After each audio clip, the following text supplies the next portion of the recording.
Hi everyone, welcome to this Excel tutorial for researchers. In this video, we are going to cover some of the most important Excel shortcuts that will help you speed up your workflow while working with large dataset.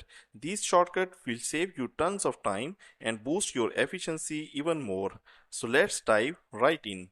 So this is the data, and you can see that it's a large data set in which we have collected some data relating to the storage study of any food product, and you can see that it's a large data. So when working with this type of large data set, we need to use some shortcut for navigation, data selection and editing, data manipulation, and productivity boosters. In this video, I will talk about all these topics one by one, starting with navigation shortcuts. Navigation is very important because when we have to add data or analyze the data, we need to go from one part of the data to the other. To navigate easily and faster, we can use some shortcut. Like for example, if we want to select all the data at once, so instead of dragging and selection, we can use the shortcut. Like you have to click anywhere in your data and then use the shortcut Control plus Home key, and you will go to the A1 cell in your data. And if you want to go to the end, you can use the shortcut Control End, and you will go to the last cell in your dataset. So similarly, if you want to switch between different worksheets, like here you can see that we have different worksheets and I want to switch between these worksheets, I can use the shortcut Control plus page up and down. So you can see that I am navigating between different worksheets. But if I want to navigate between different Excel files, then I have to use the shortcut Control plus Tab.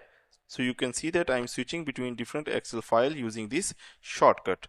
Next, we have the data selection and editing. Selection of data is also very important because whenever we have to apply any formula or we want to use it somewhere, we have to select the data, and to select smartly, we can use this shortcut.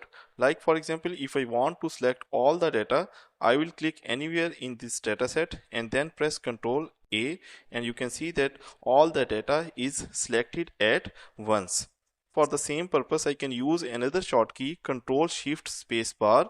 So when I click it again, I can select all the data. Similarly, if we want to select the entire column, I will use the shortcut Ctrl and Space. And if I want to select an entire row, I will use the shortcut Shift and Spacebar. To edit any cell content, we can use the shortcut. Like for example, if I want to edit this cell, I will go to this cell, and instead of going to the formula bar, I can simply press this shortcut F2. This cell is editable. I can remove or add or amend this data as much as I like and then press enter. Another thing that sometimes we need to insert line break within a cell. Like for example, if I want to add a row over here, I have to first make this cell editable by pressing the F2, and when this cell is editable, then I can use the shortcut Alt and enter. A row is added. Now I can write anything that I want and then press enter. Data manipulation is also very important, and these are the shortcuts that we have to use over and over again while working with the data. Like for example, if I want to copy the data, I simply need to select the data and then press the shortcut Ctrl C. This will copy the data, and now I can paste anywhere in the worksheet. You can use this shortcut of Ctrl C of copying and then Ctrl V to paste. And if I want to revert any change, I can use the shortcut Ctrl Z. So it will undo all the change that I have done in the last action. Or if I want to redo, I can press the shortcut Ctrl Y and it will redo the same function. Another thing, that if I want to remove the data from the original source, so I will select this data, I will use the cut command of Ctrl X, and this time when I paste using the Ctrl V, the data is moved to the new location.